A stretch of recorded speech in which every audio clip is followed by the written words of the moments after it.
సాతాను గర్జించు సింహం అమ్మా సాతాను గర్జించు సింహం.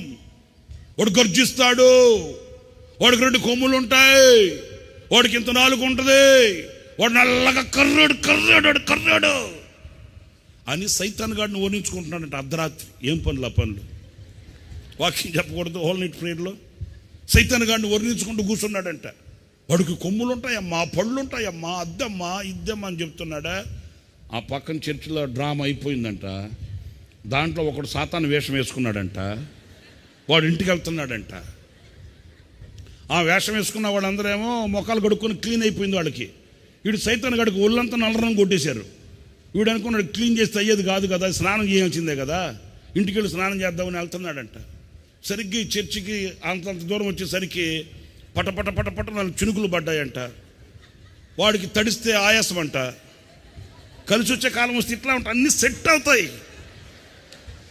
వాడు అనుకున్నాడంట తడిస్తే మళ్ళీ రేపు పొద్దున మనం ఆయాసపడిపోవాలరా బాబు, ఎట్లాగా చినుకులు పడుతున్నాయి, వర్షం వస్తుంది, ఏం చేద్దాం, తడవకూడదు అనుకుని చూస్తే చర్చి ఓపెన్ చేస్తున్నారు, ఆరాధన జరుగుతుంది. ఆ పాస్టర్ గారు ఏదో చెబుతున్నాడు. వాడేమనుకున్నాడంటే కాసేపు తల దాచుకుందామని వచ్చాడంట. అట్లా ఎంట్రన్స్లోకి తలుపు దగ్గరకు వచ్చాడు, లేదు అన్నాడు పాస్టర్ గారు. ఇక పాస్టర్ గారికి వెనకాల తలుపు ఒకటి ఉంటుంది కదా చర్చిల్లో, తలుపు బద్దలు చేసుకుని ఆయన వెళ్ళిపోయాడు జంప్. ఇక ఆయనే జంప్ అయితే మా వాళ్ళ సంగతి ఏంటి, వీళ్ళంతా ఏంటి పాస్టర్ గారు ఇంతలా కేక పెట్టాడు అంటారా, ఏమైందిరా, కరెంట్ షాక్ ఏమైనా వచ్చిందా, కాదే ఎవడున్నాడు రాని వెనక్కి తిరిగి చూస్తే ఇంకేముంది, సేమ్ అచ్చం ఈయన ఎట్లాగైతే చెప్పాడో అట్లాగే ఒకడు డోర్ దగ్గర తలుపు మీద అట్లా పెట్టుకుని నిలబడుకున్నాడు. పాస్టర్ గారికి ఆ గద్దు పడితే వాళ్ళ సంగతి వీళ్ళ సంగతి ఏంటి.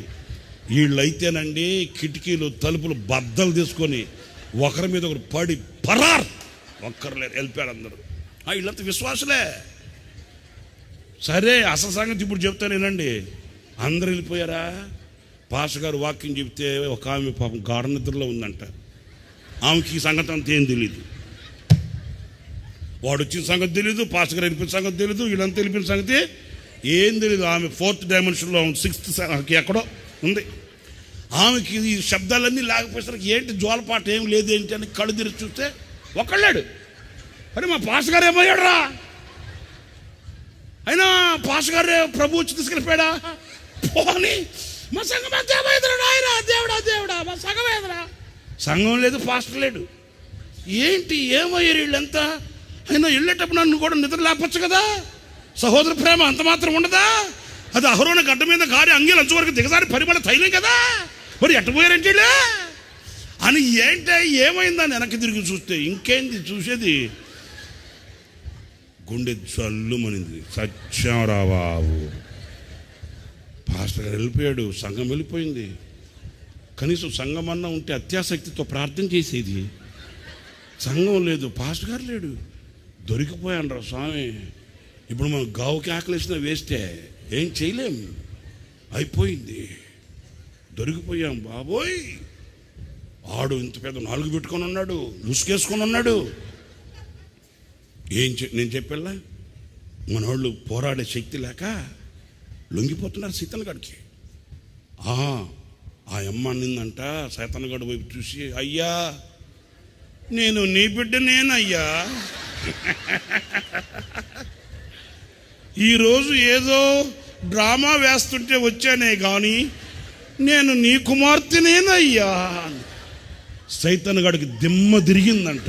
అయ్యా నాయన ఇట్లాంటి వాళ్ళు కూడా ఉంటారా బాబు అని వాడికి డౌట్ వచ్చి, నా బిడ్డ అని ఎట్లా చెబుతావు అన్నాడంట. ఏంటి నాయన అంతలా మాట అంటావు, నీ బిడ్డను కాక యేసునాథ స్వామి బిడ్డను అవుతానా నాయన, నేను నీ బిడ్డనేనయ్యా. అదే ఎలాగంటావేంటి, మా యానికి తెలియకుండా ₹1,00,000 చీటి పాట పడుతున్నా నేను, మా యానికి తెలియకుండా 5 లక్షలు వడ్డీకి ఇచ్చాను కదా, ఆ కొంపను కూల్చింది ఎవరు, ఈ కొంపను. ఆమె ఏమేం పాపాలైతే చేసిందో పాపాలు మొత్తం చెప్పేసి నేను నీ బిడ్డనేనయ్యా అని అన్ని చెప్పనిచ్చి ఆడు కూడా ముఖానుకున్న ముసుగు తీశాడంట. ముసుగు తీసి అన్నాడట, ఇంటికి పద అన్నాడంట. సంగతి ఏంటంటే ఆ మొగుడేవాడు.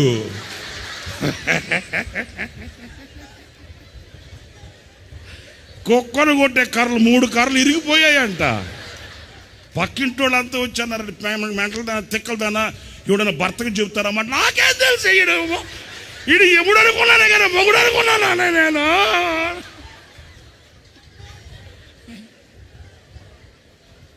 మీకు అర్థమైందా? అది అంటే పోరాడే స్టామినా లేకపోతే ఇట్లాగా ఉంటుంది ఎవరు.